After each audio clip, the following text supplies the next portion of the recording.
નમસ્કાર મિત્રો, કે ચેનલમાં આપનું હાર્દિક સ્વાગત છે। હું દિનેશ સિંહ રાઠોડ। આજે આપણે જોઈશું સિલ્વર ઓક યુનિવર્સિટીના ત્રીજા દીક્ષાંત સમારોહમાં 3906 વિદ્યાર્થીઓને ડિગ્રી એનાયત થઈ। મુખ્યમંત્રી ભૂપેન્દ્રભાઈ પટેલે સિલ્વર ઓક યુનિવર્સિટીનો ત્રીજા દીક્ષાંત સમારોહમાં સંબોધન કરતાં જણાવ્યું હતું કે વડાપ્રધાન નરેન્દ્રભાઈ મોદી હંમેશાથી કહેતા આવ્યા છે કે શિક્ષણ એ વિકાસનો પાયો છે અને યુવા શક્તિ આ વિકાસના પાયાનો પથ્થર છે। ત્યારે આ પદવીદાન સમારોહમાં પદવીધારક શિક્ષિત દીક્ષિત યુવાઓના ડેમોગ્રાફિક ડિવિડન્ડ એવી યુવા શક્તિએ પોતાની આ શક્તિનો ઉપયોગ રાષ્ટ્ર નિર્માણમાં કરવો જોઈએ એવી પ્રેરણા તેમણે આપી હતી। મુખ્યમંત્રી ભૂપેન્દ્રભાઈ પટેલે વધુમાં કહ્યું કે યુનિવર્સિટીમાંથી શિક્ષા મેળવીને જ્યારે કોઈ વિદ્યાર્થી બહાર નીકળે છે ત્યારે રાષ્ટ્ર નિર્માણમાં યોગદાનની નવી મંજિલની શરૂઆત થાય છે।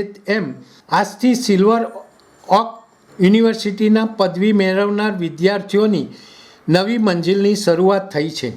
સેક્ટર સ્પેસિફિકેશન યુનિવર્સિટીની વાત કરતાં મુખ્યમંત્રી ભૂપેન્દ્રભાઈ પટેલે કહ્યું કે 103 યુનિવર્સિટી સાથે ગુજરાત દેશમાં સેક્ટર સ્પેસિફિક યુનિવર્સિટીના હબ તરીકે ઉભરી આવ્યું છે। ગુજરાતમાં forensic science, information technology, defence, renewable energy જેવા ઉભરતા ક્ષેત્રોમાં આધુનિક જ્ઞાન આપતી નેશનલ યુનિવર્સિટીઝ કાર્યરત છે। અત્રે ઉલ્લેખનીય છે કે સિલ્વર ઓક યુનિવર્સિટી દ્વારા ત્રીજા પદવીદાન સમારોહમાં 3906 વિદ્યાર્થીઓને ડિગ્રી એનાયત કરવામાં આવી હતી। આ સાથે 40 વિદ્યાર્થીઓને ગોલ્ડ મેડલ્સ અને 14 વિદ્યાર્થીઓને મેરિટ સર્ટિફિકેટ્સ એનાયત થયા હતા।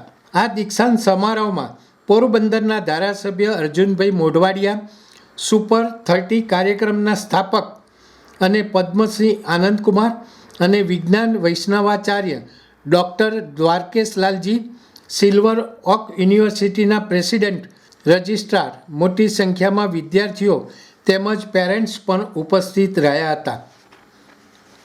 દર્શક મિત્રો, અત્યારે આટલું જ। આવા વધુ સમાચારો માટે જોતા રહો કે ચેનલ। નમસ્કાર।